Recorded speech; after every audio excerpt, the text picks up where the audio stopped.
صل على محمد وآل محمد اللهم صل على محمد وآل محمد اللهم صل على محمد وآل محمد.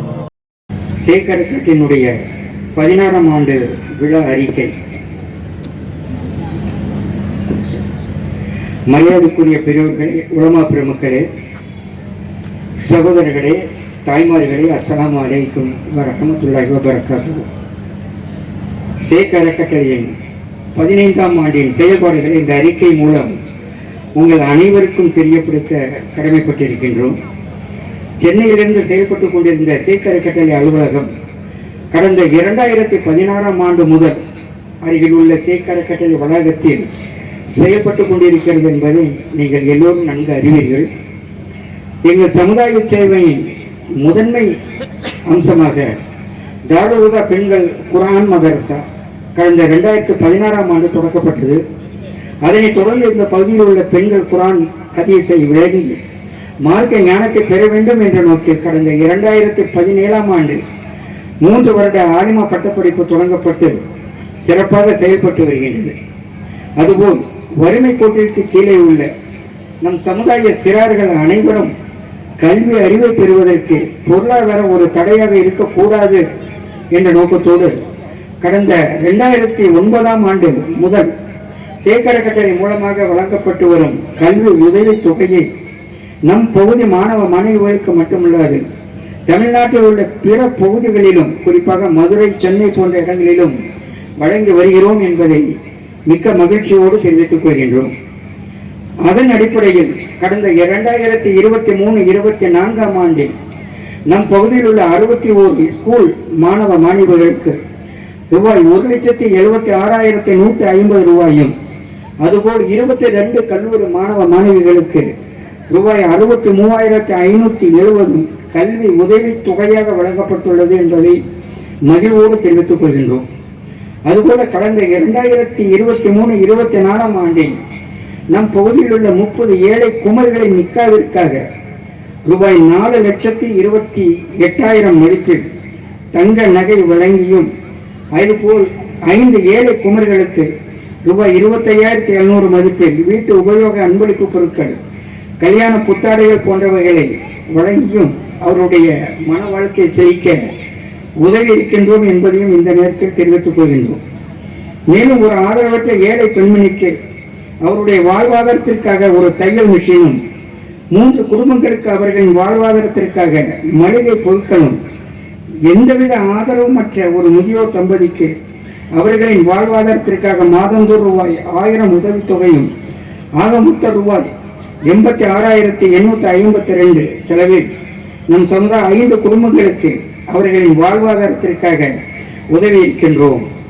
அதுபோல கடந்த டிசம்பர் மாதம் ஏற்பட்ட வெள்ளத்தினால் பாதிக்கப்பட்ட சுமார் 1000 நபர்களுக்கு ரூபாய் 49,000 செலவில் அவசர தேவை உணவு வழங்கியும், அதுபோல் ஏழைகளின் பசியாற்றும் திட்டங்களின் மூலம் மதிய உணவிற்காக ரூபாய் 63,700 வழங்கியும் உதவி இருக்கின்றோம் என்பதை இந்த தருணத்தில் தெரிவித்துக் கொள்கின்றேன். இன்றைய காலகட்டத்தில் நம் வாழ்க்கை அத்தியாவசிய செலவினத்தின் ஒரு அங்கமாக மருத்துவ செலவு என்பது இன்றியமையாத ஒன்றாகிவிட்டது.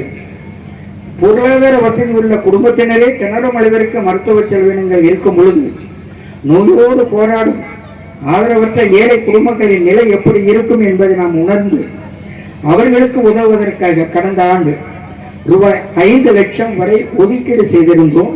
இதன் அடிப்படையில் எந்தவித ஆதரவற்ற நிலையில் மருத்துவத்திற்காக செலவு செய்ய முடியாமல் நோயோடு வாழ்ந்து கொண்டிருக்கும் 7 எளிய நோயாளிகளை தேர்ந்தெடுத்து அவர்களுடைய மாதாந்திர மருத்துவ செலவிற்காக ரூபாய் 81,710 உதவித்தொகை வழங்கியும், அதுபோல் எந்தவித ஆதரவுமற்ற பொருளாதார வசதி இல்லாத நிலையில் உள்ள 21 ஏழை நபர்களுக்கு திடீரென்று அவர்களுக்கு ஏற்பட்ட அவசர கால மருத்துவ அறுவை சிகிச்சை போன்றவைகளுக்காக ரூபாய் 4,86,620 ஆக மொத்த மருத்துவ செலவினங்களுக்காக ரூபாய் 5,68,330 மருத்துவ உதவித் தொகையாக வழங்கியிருக்கின்றோம்.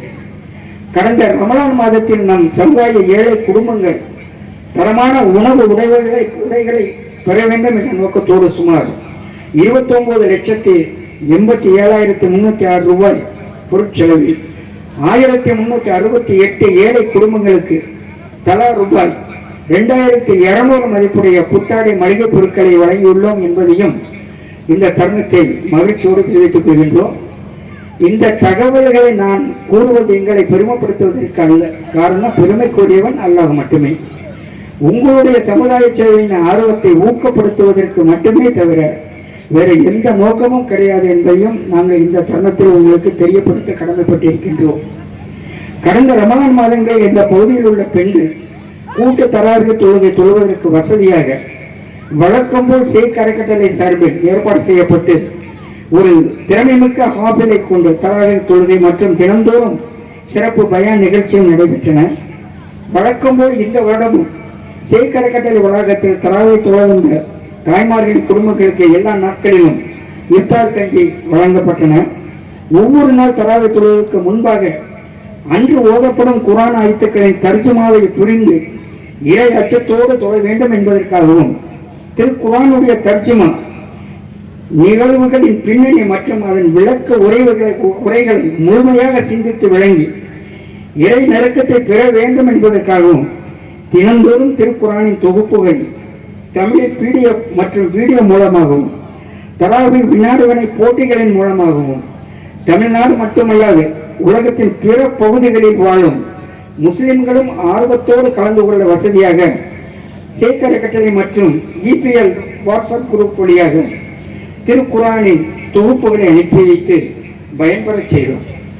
இந்த தராவீஹ் வினாடி வினா போட்டிகளில் ஆர்வத்தோடு கலந்து கொண்டு தங்களுடைய மார்க்க திறனை வெளிப்படுத்தி அதிக மதிப்பெண்களை பெற்ற 24 சகோதர சகோதரிகளுக்கு நடைபெற்றுக் கொண்டிருக்கும் இந்த ஆண்டு விழா நிகழ்ச்சியில் ஷேக் அறக்கட்டளை மற்றும் EPL சார்பாக ஊக்கப்பரிசு தொகையினும் ஊக்கப்பரிசு பொருட்களும் மற்றும் நற்சான்றிதழ்களும் அதோடு முதலிடம் பிடித்த இருவர்களுக்கு கோப்பைகள் மற்றும் மெடல்கள் வழங்கி அவர்களை கௌரவித்திருக்கின்றோம்.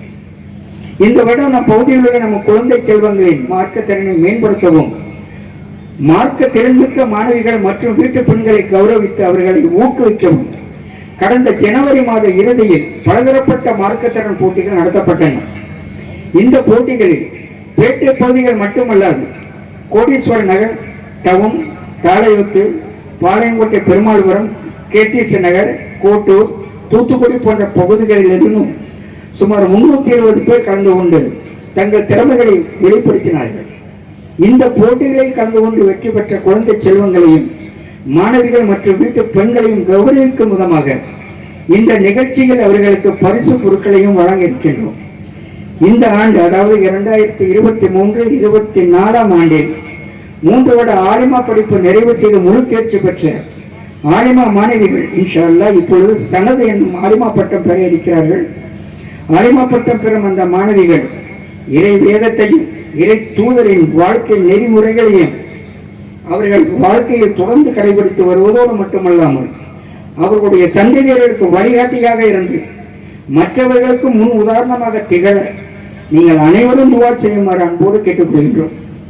எங்களுடைய ஆலிமா மாணவிகள் மட்டுமல்லாது நம் சமுதாய மக்கள் அனைவரும் திருக்குர்ஆன் மூலமாக இறைவன் நமக்கிட்ட கட்டளைகளையும் நபி உள்ள சுன்னத்துகளையும் தங்களுடைய வாழ்க்கையை கடைபிடிக்க நாங்கள் ஒரு சிறு துடுப்பாக இருக்க வேண்டும் என்ற நோக்கில் ஷேக் அறக்கட்டளை சார்பாக யூடியூப் சேனல் ஒன்றையும் அதன் மூலம் ஷேக் அறக்கட்டளை வெப்சைட் எனும் இணையதளம் ஒன்றையும் தொடங்கி கடந்த 4 வருடங்களுக்கு மேலாக மார்க்க சொற்பொழிவுகள், மார்க்க சிந்தனைகள், மார்க்க பாட வகுப்புகள் போன்றவற்றை சிறந்த மார்க்க வல்லுநர்களை தொடர்ந்து வெளியிட்டு வருகின்றோம். உலகத்தின் பல்வேறு பகுதிகளுக்கு சென்றடைந்த இஸ்லாமிய கலாச்சாரம், அதன் வளர்ச்சி போன்றவைகளை பற்றி முழுமையாக நம்ம பலருக்கு தெரிந்திருக்க வாய்ப்பில்லை. இந்தியாவில் வாழும் முஸ்லிம்களாகிய நமக்கு இப்போதுள்ள காலகட்டத்தில் நம் முன்னோர்களின் வாழ்வியல், கலாச்சாரம், பண்பாடு, அவர்கள் நம் சமுதாயத்திற்கு ஆற்றிய சேவைகள் போன்றவைகளை அறிந்து படிப்பினை பெறுவது அவசியமான ஒன்று என கருதி எங்களுடைய ஆலிமா பாடத்திட்டத்தில் இஸ்லாமிய சமூக அறிவியல், அதாவது இஸ்லாமிக் சோசியல் ஸ்டடீஸ்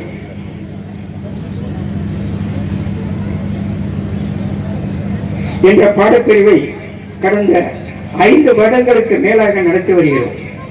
எங்களுடைய மாணவிகள் மட்டுமல்லாது பிற இஸ்லாமிய சகோதர சகோதரிகளும் பயன்பெற வேண்டும் என்ற நோக்கில் இஸ்லாம் மக்கா முதல் இந்தியா வரை என்ற வரலாற்று தொகுப்பினையும் எங்களுடைய யூடியூப் சேனலில் தொடர் நிகழ்ச்சியாக வெளியிட்டு வருகின்றோம். வல்லநாயன் எங்களுடைய இந்த சமுதாய சிந்தனை அவன் புறத்தில் அங்கீகரித்து நம் சமுதாய மக்களுக்கு மேலும் பயனளிக்கக்கூடிய பல ஆக்கப்பூர்வமான சேவைகளை நாங்கள் நடைமுறைப்படுத்த நீங்கள் வல்ல இறைவனின் துவா செய்யுமாறு அன்போடு கேட்டுக்கொள்கின்றோம். கடந்த ஆண்டுகளில் ஆலிமா படிப்போடு பிகாம் பட்டமும் பெற நாங்கள் கல்வி கட்டண சலுகையும் சிறப்பு பயிற்சி கட்டண சலுகையும் வழங்கியது போல் இந்த ஆண்டும் +2 தேர்ச்சி பெற்ற ஆலிமா மாணவிகளுக்கு ஷேக் அறக்கட்டளை சார்பாக 50% கட்டண சலுகைகளை வழங்கி ஆலிமா பட்டப்படிப்போடு சேர்த்து மனோமணிய சுந்தரனா பல்கலைக்கழகத்தின் தொலைதூர கல்வி திட்டத்தின் மூலமாக பிகாம் பட்டப்படிப்பு படிப்பதற்கு ஏற்பாடு செய்திருக்கிறோம் என்பதையும் இந்த நேரத்தில் உங்களுக்கு தெரிவித்துக் கொள்ள கடமைப்பட்டிருக்கின்றேன்.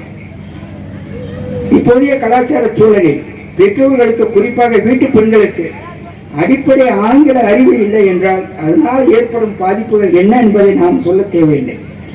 எனவே நம் பகுதியில் உள்ள வீட்டு பெண்களும் கல்லூரிகளில் படிக்கும் மாணவிகளும் அடிப்படை பேச்சு வழக்கு ஆங்கில அறிவு பெற வேண்டும் என்ற நோக்கில் கடந்த ஆண்டில் 2 கட்டங்களாக 25 வார கால உள்ள ஸ்போக்கன் இங்கிலீஷ் என்ற பயிற்சி வகுப்பை நடத்தினோம். இதில் 2வது பேட்ச் ஸ்போக்கன் இங்கிலீஷ் பயிற்சி வகுப்பில் கலந்து கொண்டு அதிக மதிப்பெண்களை பெற்ற நம் சகோதரிகள் தாய்மார்களுக்கு இந்த நிகழ்ச்சியில் மெரிட்டோரியஸ் ஷீல்டும் பாராட்டு சான்றிதழும் வழங்கி கௌரவித்திருக்கின்றோம். இன்ஷா அல்லாஹ் பெண்களுக்காக இந்த ஸ்போக்கன் இங்கிலீஷ் பயிற்சி வகுப்பை இந்த வருடமும் தொடர்ந்து நடத்த முயற்சி செய்கிறோம். பேச்சு வழக்கு ஆங்கிலம் கற்று பயன்பெற வேண்டும் என்ற ஆர்வம் உள்ள வீட்டு பெண்களும் கல்லூரி மாணவிகளும் இன்ஷா அல்லாஹ் ஷேக் அறக்கட்டளை அலுவலகத்தில் நேரு தொடர்பு கொண்டு தங்கள் பெயர்களை பதிவு செய்ய கொள்ள அன்போடு கேட்டுக்கொள்கின்றேன்.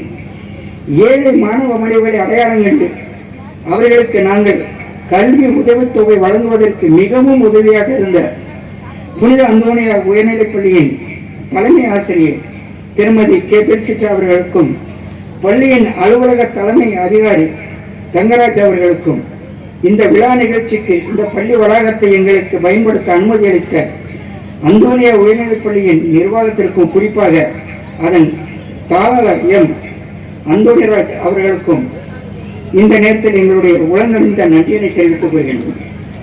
ஷேக் அறக்கட்டளையின் மதரசா மற்றும் ஆலிமா வகுப்புகளை மிக சிறப்பான முறையில் நடத்தி கொண்டிருக்கும் எங்களது துணை முதல்வர் மௌலவி எம் சையது சுல்தான் ஆலிம் பாஜல் மன்ஃபயி, உஸ்தாது மௌலவி எம் ஜமால் முகமது ஹுசைன் பாக்கவி, ஆசிரியர்கள் ஏ சையத் அலி பாத்திமா ஆலிமா ரஹ்மானியா,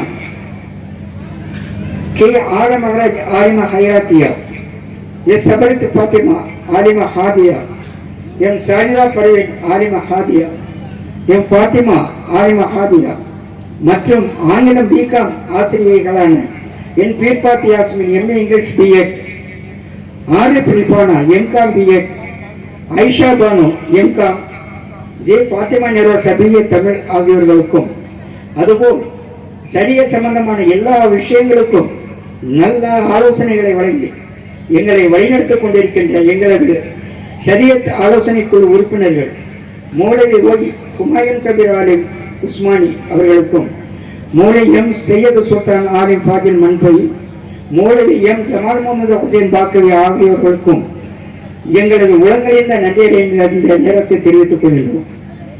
ஷேக் அறக்கட்டளையின் யூடியூப் சேனல் மூலமாக கடந்த 3 வருடங்களாக இஸ்லாமிய மார்க்க சொற்பொழிவுகளையும் இஸ்லாமிய பாட வகுப்புகளையும் நடத்தி வரும் மௌலவி எம் ஜமால் முகமது ஹுசைன் பாக்கவி அவர்களின் மார்க்க சேவைகளுக்கு எங்களது உலகறிந்த நன்றியினை இந்த தருணத்தை தெரிவித்துக் கொள்கின்றோம். தங்களுடைய வகுப்பு நேரத்தில் துண்டு ஊழியர்களாக, அதாவது வாலண்டியர்களாக இருந்து நிர்வாகத்திற்கு ஒத்துழைப்பை வழங்கிக் கொண்டிருக்கக்கூடிய அனைத்து ஆலிமா வாலண்டியர்ஸ் மாணவிகளுக்கும், பெண்கள் மதரச பொறுப்பாளரான எம் ஹமீதா பேகம் அவர்களுக்கும் இந்த தருணத்தில் எங்களது உலகறிந்த நன்றியினை தெரிவித்துக் கொள்கின்றோம். அதுபோல் எங்களுடைய அன்பு வேண்டுகோளுக்கு இணங்கி இந்த நிகழ்ச்சியின் எல்லா ஏற்பாடுகளையும் செய்து எங்களுக்கு முழு ஒத்துழைப்பு வழங்கிக் கொண்டிருக்கும் எங்களுடைய இனிய நண்பரும் சமூக சேவகருமான எஸ் ஜெயலானி மற்றும் அவரது குழுவினர்களுக்கும் எங்களது உளங்கணிந்த நன்றியடைந்த தருணத்தை தெரிவித்துக் கொள்கின்றோம். நம் சமுதாய மக்களின் அடிப்படை தேவைகளை பூர்த்தி செய்யும் நோக்கத்தோடு செயல்பட்டு வரும் எங்கள் அறக்கட்டளைக்கு நீங்கள் தொடர்ந்து ஆதரவு அளிப்பதோடு எங்கள் பணி சிறக்க ஏகவல்ல இறைவனிடம் துஆ செய்யுமாறு உங்கள் எல்லோரையும் கேட்டுக்கொண்டு என் உரையை நிறைவு செய்து கொள்கின்றேன். அஸ்ஸலாமு அலைக்கும் வரஹ்மத்துல்லாஹி வபரகாத்துஹு. பிஸ்மில்லாஹிர் ரஹ்மானிர் ரஹீம். தாருல் ஹுதா பெண்கள் அரபிக் கல்லூரி 4ஆம் ஆண்டு பட்டமளிப்பு விழா மற்றும் சேக் அறக்கட்டளையின் 16ஆம் ஆண்டு துவக்க விழா இந்த நிகழ்ச்சிக்கு தலைமை தாங்கி நடத்தி கொண்டிருக்கும் மௌலானா அல் ஹாஃபில் ஹுமாயூன் கபீர் ஆலிம் அவர்கள் மற்றும் சிறப்புரையாற்றி தற்சமயம் சென்னைக்கு சென்று கொண்டிருக்கின்ற மௌலானா அல் ஹாஜ் ஏஎஸ் சரகத்துல்லா பாக்கவி அவர்கள் மற்றும் மேடையில் வீற்றிருக்கின்ற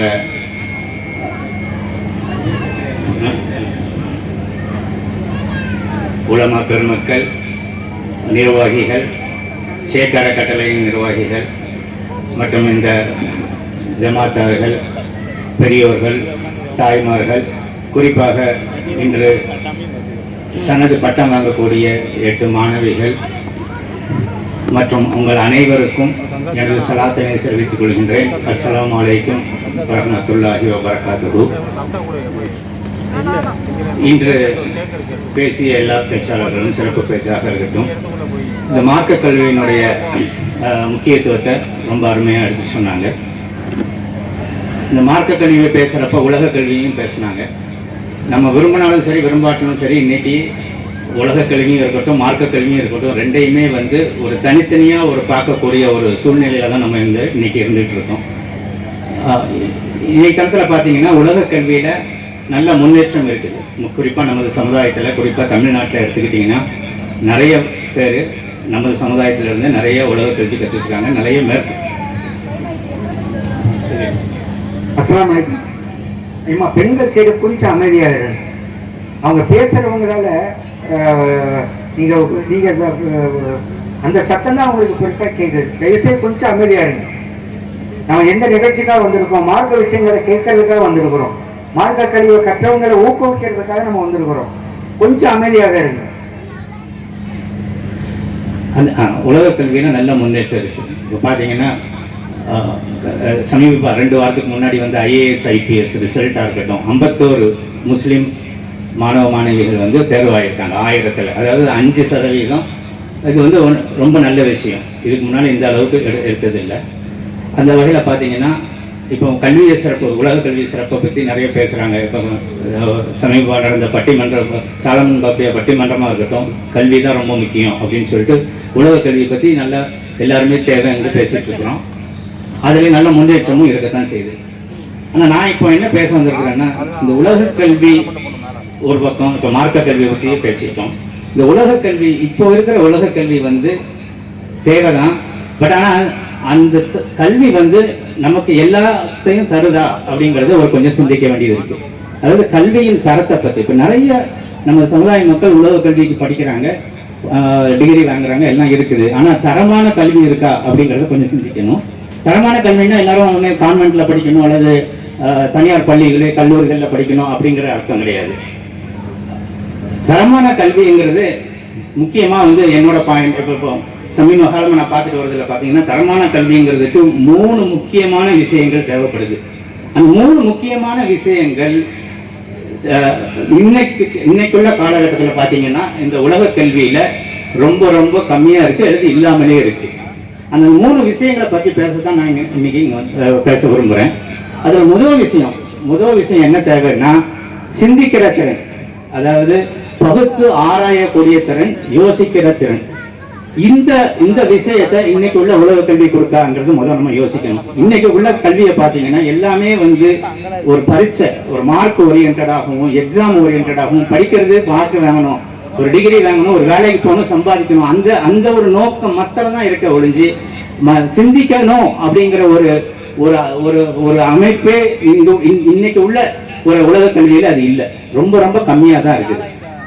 ஏன் அப்படி சொல்றேன்னா, இப்போ நீங்க பாத்தீங்கன்னா இப்போ நிறைய தொழில்நுட்பம் வளர்ந்துட்டு இருக்கு. ஆர்டிபிஷியல் இன்டெலிஜென்ஸ் நீங்க எல்லாம் கேட்டிருப்பீங்க, நம்ம செயற்கை நுண்ணறிவுன்னு சொல்லிட்டு. அது வந்து இப்போ உள்ள வேலைகளை எல்லாம் மாத்திக்கிட்டு இருக்கு, வேலைகளையே மாத்திக்கிட்டு இருக்கு. நிறைய பேர் படிச்சு வேலை இல்லாம இருக்கிறாங்க.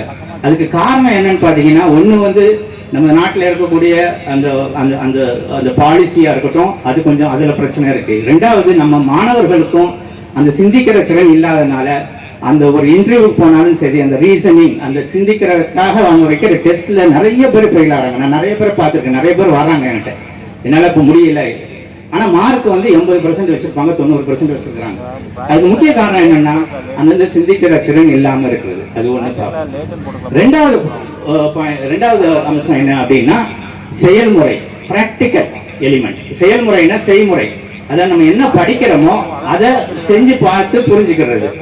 இப்ப இன்னைக்கு உள்ள காலகட்டத்தில் நம்மளோட படிப்புகள்ல எல்லாமே வந்து தியரியா தான் இருக்கு. எல்லாம் ஒரு புக்ஸை கொடுக்குறாங்க, அப்படியே மனப்பாடம் பண்றாங்க, எக்ஸாம்ல போய் வாமிட் பண்ணி எழுதிட்டு வந்துடுறாங்க, மார்க் வாங்கிடுறாங்க. பிராக்டிக்கலா தெரியுதான்னா பிராக்டிக்கலே தெரியறது இல்லை, செயல்முறையே தெரியறது இல்லை. அதனாலதான் நிறைய பேர் வேலைக்கு போனாலும் அவங்களால இன்டர்வியூல பெர்ஃபார்ம் பண்ண முடியல. வேலையில சேர்ந்தா கூட ஒரு 2 வருஷம் கழிச்சு, முக்கியமா அந்த சாஃப்ட்வேர் ஐடில எல்லாம் பாத்தீங்கன்னா ஒரு 2 வருஷம் வேலை பார்ப்பாங்க, அவங்களால தாக்க பிடிக்க முடியாது. ஏன்னா அந்த தொழில்நுட்பம் அவ்வளவு வளர்ந்துகிட்டு இருக்கு, இவங்களால படிச்சு முன்னேறி அவங்களுக்கு அந்த செயல்முறையை சரியா செய்ய தெரியல. அதனால வேலையை விட்டு நீங்கக்கூடிய ஒரு நிலைமை வந்துட்டு இருக்கு. அந்த செயல்முறைக்கு நிறைய முக்கியத்துவமே கொடுக்கறது இல்லை. இப்ப பாத்தீங்கன்னா நம்மளோட கல்வியில 80% வந்து தியரி தான் இருக்கும், ஒரு 10-15% தான் செயல்முறை இருக்கும், பிராக்டிக்கல். ஸோ அது வந்து ஒரு முக்கிய ஒரு ஒரு ஒரு ஒரு குறையாகவே இருக்கின்றது. இப்போ மேலை நாடுகள் எல்லாம், சிங்கப்பூர் மாதிரி நாடுகள் எல்லாம் பார்த்தீங்கன்னா அதுக்கு தான் ரொம்ப ரொம்ப முக்கியம் கொடுப்பாங்க. ஒரு இன்ஜினியரிங் டிகிரியாக இருக்கட்டும், எல்லா இருக்கட்டும், செயல்முறைக்கு ரொம்ப முக்கியமாக இது கொடுக்கக்கூடிய ஒரு ஒரு இது இருக்குது. மூணாவது அம்சம் நம்ம சிறப்புரையாட்டின மொழி சொன்னாங்க, ஒழுக்கம், நேர்மை, ஒழுக்கம், அறம். இது வந்து அறவே இல்லாமல் போயிடுச்சு. இப்ப பாத்தீங்கன்னா எந்த ஸ்டாண்டர்ட்லயும் எந்த வகுப்புலையும் சரி, இதை வந்து ஒரு தனியா யாராவது சொல்லி கொடுக்குறாங்களான்னா இல்ல. அதனால இப்ப என்ன நடக்குதுன்னா, நிறைய பேர் டிகிரி வாங்கி வேலைக்கு போயிட்டு நிறைய மால் பிராக்டிஸ், தப்பான விஷயங்கள்லாம் பண்றாங்க.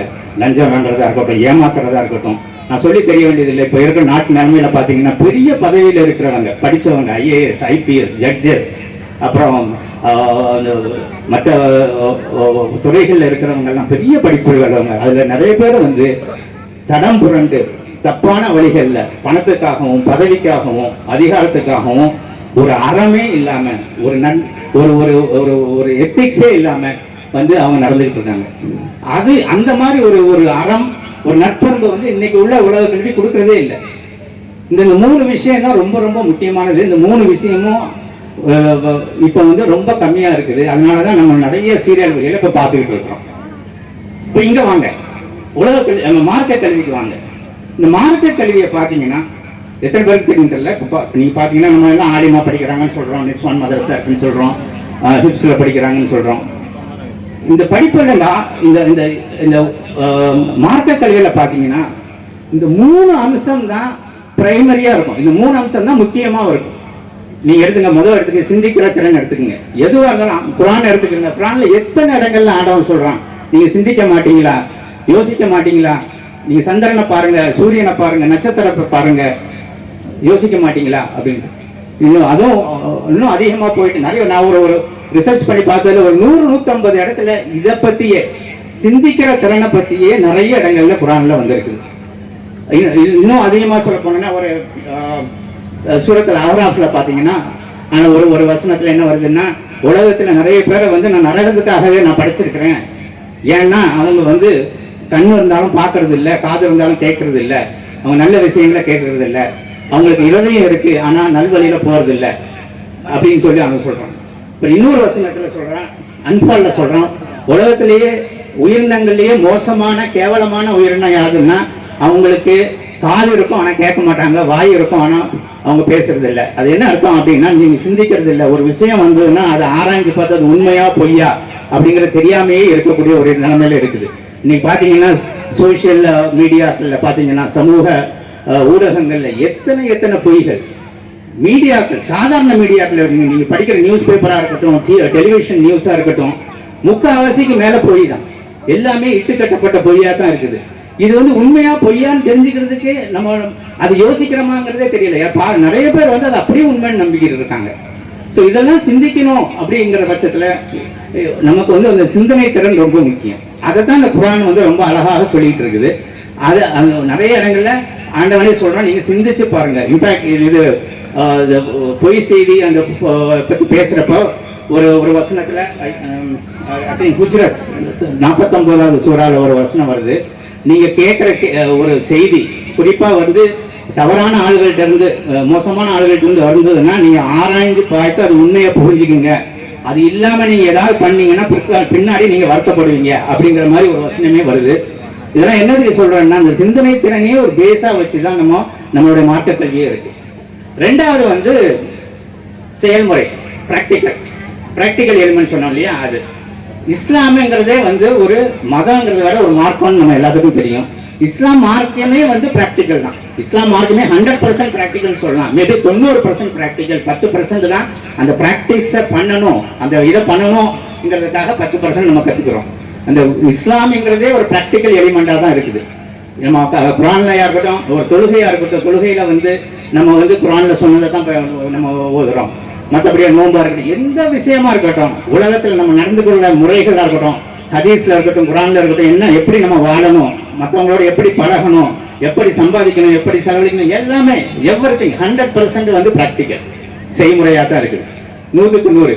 இப்போ இந்த செய்முறையை பற்றி பேசுறப்ப எனக்கு ஒரு ஞாபகம் வருது. ஒரு 4-5 வருஷத்துக்கு முன்னாடி லண்டன்ல வந்து ஒரு இஸ்லாமிய எக்ஸிபிஷன், ஒரு எக்ஸிபிஷன் நடந்தது, கண்காட்சி. அது வந்து மக்கா மதீனா மஸ்ஜிதோட நிர்வாக கமிட்டி நடத்தினாங்க. அந்த எக்ஸிபிஷன்ல வந்து ஒரு ஐரிஷ், அதாவது அயர்லாந்துல இருந்து ஒரு மாற்று சகோதரர், ஒரு கிறிஸ்டின் வந்து அப்படியே அந்த ஒவ்வொரு ஸ்டாலா பார்த்துட்டு இருந்தாரு.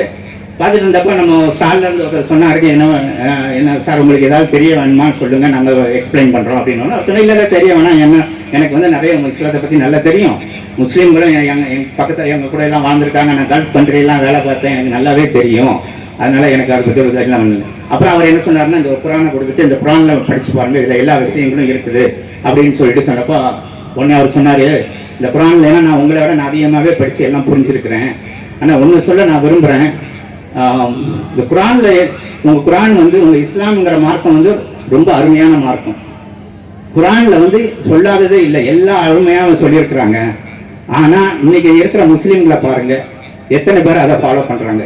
குர்ஆன்ல வந்து என்ன சொல்லியிருக்குது, பொய் பேசக்கூடாது, ஹலாலான முறையில் சம்பாதிக்கணும், பெற்றோர்கள் எப்படி மதிக்கணும், உறவினர்கள் எப்படி மதிக்கணும், மாற்று மத சகோதரர்கள் எப்படி நடந்துக்கணும், ஒரு சமுதாயத்தில் எப்படி நடந்துக்கிறணும், எல்லாத்தையும் வேற அணி வர சொல்லியிருக்காங்க. நீங்க இன்னைக்கு பாருங்க, உங்க முஸ்லீம்கள்ல ஒற்றுமையா இருக்கீங்களா, பொய் சொல்றீங்க, தப்பா நீங்க சம்பாதிக்கிறீங்க, அப்புறம் புறம் பேசுறீங்க, அவதூறு பண்றீங்க, பெரியவர்களை மதிக்கிறது எல்லாமே அது என்ன சொல்லியிருக்கோ அதை பத்தி நீங்க நடக்கிறதே இல்லையே அப்படின்னு அவர் சொன்ன உடனே இவர் சொன்னாரு, இல்ல நீங்க வந்து கொஞ்சம் பாருங்க, அப்ப நீங்க பார்த்திருக்கீங்க, அதனால நீங்க அப்படி சொல்றீங்க, நீங்க இந்த குர்ஆன் எடுத்துட்டு போய் படிச்சு பாருங்க, இதுலதான் எல்லா நல்ல விஷயங்களும் இருக்குன்னு சொன்ன உடனே அவர் சொன்னாரு, சாரி நான் இதை படிச்சுட்டேன், இது நீங்க சொன்னதுக்காக நான் படிக்கணும்னு அவசியம் இல்லை, நீங்க வந்து டைமை வேஸ்ட் பண்ணிட்டு இருக்கீங்க, இந்த மாதிரி ஒரு எக்ஸிபிஷனை போட்டு பணத்தை செலவு பண்ணிட்டு இருக்கீங்க, நீங்க இதெல்லாம் எதுவுமே பண்ண வேண்டாம், நீங்க முஸ்லீம்கள் எல்லாமே குர்ஆன்ல என்ன சொல்லியிருக்கோ, இஸ்லாத்துல என்ன சொல்லியிருக்கோ, நீங்க அதை ஃபாலோ பண்ணீங்கன்னா போதும், எல்லாரும் அவங்க பின்னாடி வந்துருவாங்க, எல்லாருமே வந்துருவாங்க.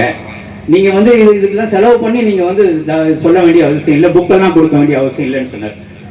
இது நடந்த விஷயம், 5 வருஷத்துக்கு முன்னாடி நடந்தது லண்டன்ல. இதுதான் நம்ம சிந்திக்க வேண்டிய ஒரு விஷயம். இது வந்து பிராக்டிக்கல் எலிமெண்ட்டை பத்தி நம்ம சொல்றது, நம்ம எவ்வளவு பேர், நம்ம எல்லாருமே, நானும் சேர்த்து சொல்றோம், எல்லாருமே எவ்வளவு நம்ம ஃபாலோ பண்றோங்கிறது ரொம்ப முக்கியமான விஷயம்.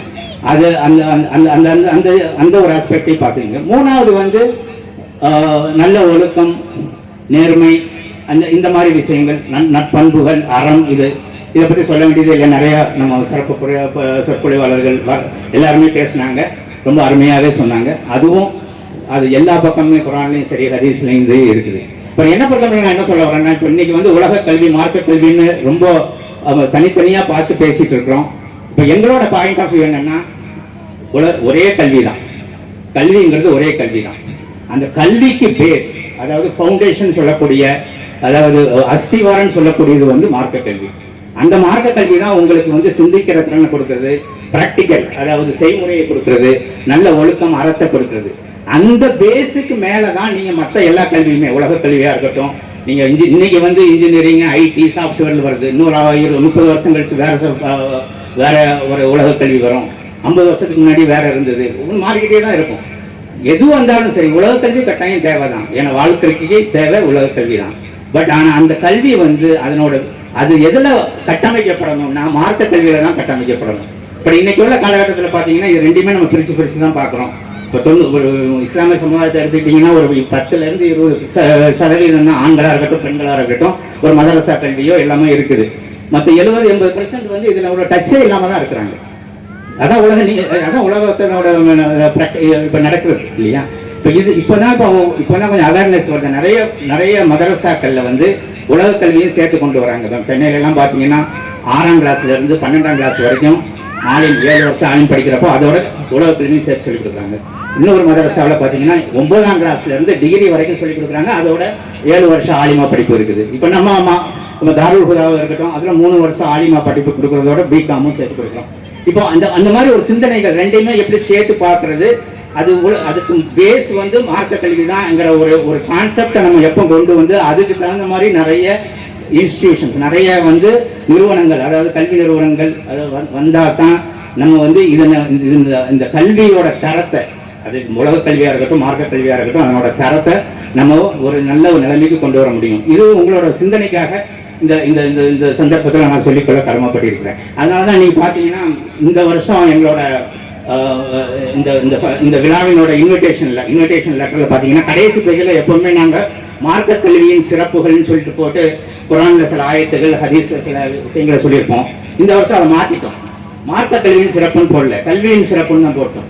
ஏன்னா கல்வியின் சிறப்புன்னா நீங்கள் வந்து மார்க்க கல்வி உலக கல்வினா தனித்தனியாலாம் பார்க்கக்கூடாது. கல்வினாலே அது மார்க்க கல்வி, அதான் ஃபவுண்டேஷன். அதுக்கு மேலே தான் நீங்கள் உலக கல்வி பண்ணணும். இது இப்படிதான் இருந்தது ஒரு காலத்தில். இப்போ அதாவது சஹாபாக்கள் முடிஞ்சு அப்பாசியர்கள் காலத்தில் தெரிஞ்சவங்க, அதாவது ஹிஜ்ரி 4ஆம் நூற்றாண்டுன்னு ஞாபகம் இருக்கு. 4ஆம் நூற்றாண்டுலேருந்து ஒரு 5 நூற்றாண்டுகள் வந்து அப்பாசியர்கள் ஆண்டுட்டு இருந்தாங்க. அதில் முதல் 2 நூற்றாண்டு வந்து பொற்காலம் அப்படின்னு சொல்லக்கூடிய, அதாவது மன்னர் ஹாரூன் ரஷீத் இருக்கிறப்போ தாருல் ஹிக்மான்னு சொல்லிட்டு ஒரு யூனிவர்சிட்டி வச்சாங்க ஈராக்கில். அந்த யூனிவர்சிட்டியில் எப்படி படிப்பாங்கன்னா எல்லாருமே வந்து ஆலிம், ஹாஃபிலா இருப்பாங்க. அதோட வானவியல் ஆராய்ச்சியாக இருக்கட்டும், அறிவியல் ஆராய்ச்சியாக இருக்கட்டும், அப்புறம் மற்றபடியாக கணித ஆராய்ச்சி, அப்புறம் மருத்துவ ஆராய்ச்சி எல்லாமே வந்து அதுலேயும் சொல்லி கொடுத்துருந்தாங்க. அப்போ வந்து இருந்தது. அதாவது 1000 வருஷத்துக்கு முன்னாடி இப்போ நான் சொல்ற அந்த கான்செப்ட் அப்போ அந்த கல்வி இருந்தது. அதாவது மார்க்க கல்வி ஃபவுண்டேஷனாக வச்சுட்டு மற்ற எல்லாமே இன்னைக்கு வந்து நீங்கள் கூகுள் மேப்ஸ் எல்லாம் பார்க்குறீங்க. மேப்பை கண்டுபிடிச்சது அந்த காலகட்டத்தில் அப்பாசியர் காலத்தில் இருந்த ஒரு விஞ்ஞானி தான், ஒரு இஸ்லாமிய விஞ்ஞானி. அவர் தாருல் ஹிக்மால படித்து ஆலிம், ஹாஃபிலா இருந்தவர் தான். அதே மாதிரி நிறைய சயின்டிபிக் இன்வென்ஷன்ஸ் எல்லாம் வந்து நம்ம ஆள் தான் கண்டுபிடிச்சிருக்காங்க. அவங்களுக்குலாம் பேஸா இருந்தது வந்து இந்த மார்க்க கல்வி தான். 1000 வருஷத்துக்கு முன்னாடி இருந்தது அப்படியே அழிஞ்சு போச்சு. இப்போ அதை நம்ம அந்த வரலாற்றை திரும்பி பார்த்து அதை திரும்ப கொண்டு வரணும். இன்ஷா அல்லாஹ் அதை பற்றி நம்ம சிந்திச்சு வரும் காலங்களில் வரும் சந்ததியர்களுக்கு ஒரு தரமான ஒரு கல்வி, ஒருமையான இன்டகிரேட்டட் கல்வியா, அதாவது மார்க்க கல்வியாக இருக்கட்டும், உலக கல்வி ரெண்டையுமே சேர்த்து மார்க்க கல்வியை பேஸா வச்சு தான் வரணும்ங்கிற ஒரு ஆசை, அந்த ஒரு சிந்தனையை தான் உங்க எல்லாருக்கும் சொல்லியிருக்கிறேன். இன்ஷா அல்லாஹ் அந்த ஒரு சிந்தனைக்கு, ஒரு முயற்சிக்கு ஆண்டவன் நமக்கு வழிகாட்டி வருங்கால சந்ததிகளுக்கு இந்த மாதிரி ஒரு தரமான கல்வி கிடைப்பதற்கு அல்லாஹ் தௌஃபீக் செய்யணும் அப்படின்னு பிரார்த்தித்த வண்ணமாக அடுத்து இந்த பட்டம் வாங்கக்கூடிய மாணவிகள் எல்லாருக்கும் இன்னும் சேக் அறக்கட்டளையின் சார்பாக வாழ்த்துக்களை தெரிவித்துக் கொண்டு அவர்களுக்காக துவா செய்கின்றேன்.